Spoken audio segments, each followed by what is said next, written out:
గ్రామం పేరు రామాపురం. అక్కడ అందరికీ గౌరవంగా జీవించే ఒక కుటుంబం. అత్త లక్ష్మమ్మ, కొడుకు రఘు, కోడలు సీత. సీత కొత్తగా పెళ్ళయి ఈ ఇంటికి వచ్చింది. మొదటి రోజునుంచే లక్ష్మమ్మ ముఖంలో కఠినత్వం.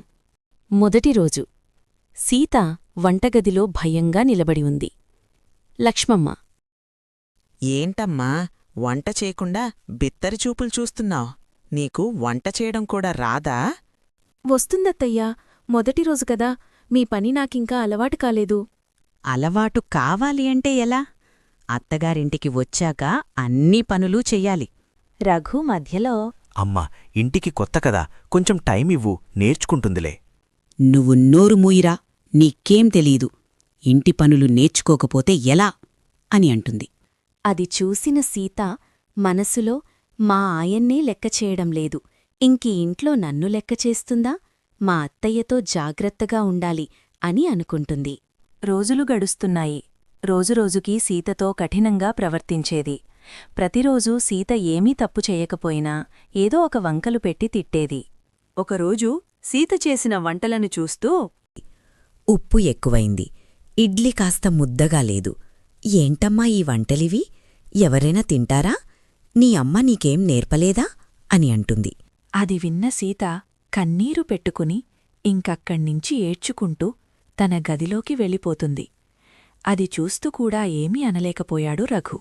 ఒకరోజు రాత్రి ఉరుములు మెరుపులతో చెట్లన్నీ ఊగిపోతూ పెద్ద గాలులతో కూడుకున్నటువంటి భారీ వర్షం కురుస్తుంది. ఆ ఉరుముల శబ్దానికి లక్ష్మమ్మకి అకస్మాత్తుగా గుండెనొప్పియొస్తుంది. లక్ష్మమ్మ రఘుని పిలుస్తుంది, కాని రఘు ఇంట్లో లేడు. భారీ వర్షం కురవడంతో ఆఫీస్ నుంచి ఇంకా ఇంటికి రాలేదు. ఆ మాటలు విన్న సీత వెంటనే లేచి పరుగెత్తుకుంటూ వెళ్తుంది లక్ష్మమ్మ దగ్గరికి. తన అత్తయ్యతో: మీరేం భయపడకండి అత్తయ్యా, నేనిక్కడే ఉన్నాను, మీకేం కాదు అని అంటుంది. సీత ఇంక వెంటనే అంబులెన్స్కి కాల్ చేస్తుంది. హాస్పిటల్ చేరుకోగానే తన అత్తయ్యకి ట్రీట్మెంట్ స్టార్ట్ చేశారు.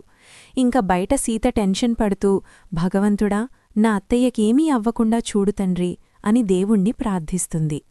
అంతలో సీత దగ్గరికి డాక్టర్ వస్తాడు. డాక్టర్ సీతతో ఇలా అంటాడు: సమయానికి తీసుకొచ్చావమ్మా. 10 నిమిషాలు ఆలస్యమయ్యుంటే ప్రమాదం జరిగేది. ఇప్పుడు మీ అత్తయ్య బాగానే ఉన్నారు. అది విన్న సీత సంతోషపడుతుంది. ఇంకా ఆ రోజునుంచి సీత తన అత్తయ్యని జాగ్రత్తగా చూసుకునేది. ఆ రోజునుంచి లక్ష్మమ్మ స్వరం మారింది.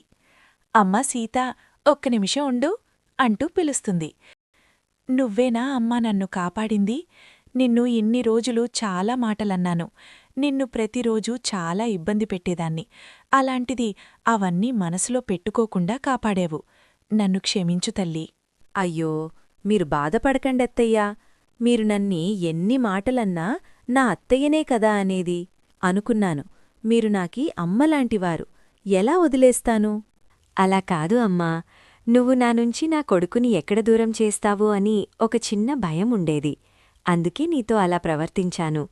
నేను మీ కొడుకుని మీ నుండి ఎప్పటికీ దూరం చేయనత్తయ్యా. ఆ మాట విన్న లక్ష్మమ్మ సంతోషంతో అక్కడ్నుంచి వెళ్ళిపోతుంది.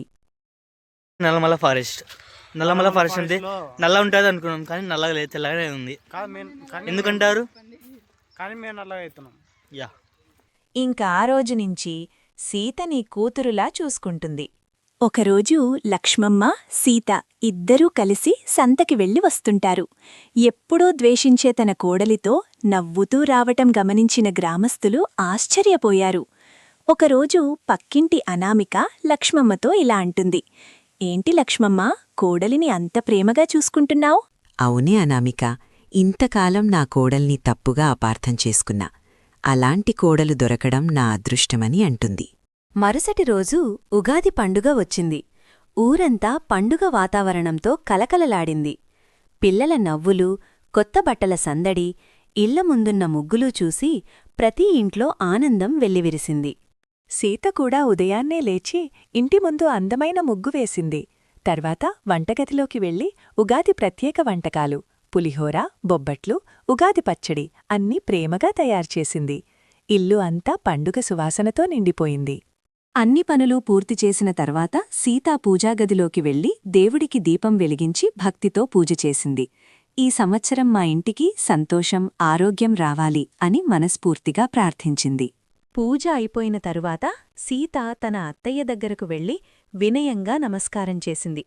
అత్తయ్య ప్రేమగా ఆమె తలపై చెయ్యి పెట్టి ఆశీర్వదిస్తూ, ఎప్పుడూ ఇలా నవ్వుతూ ఉండాలమ్మా, మా ఇంటికి నువ్వు వచ్చినప్పట్నుంచి సంతోషం పెరిగింది. ఆ మాటలు విన్న సీత కళ్లలో ఆనందం మెరిసింది. ఆ క్షణంలో ఆమెకు అత్తయ్య నిజంగా తల్లిలా అనిపించింది.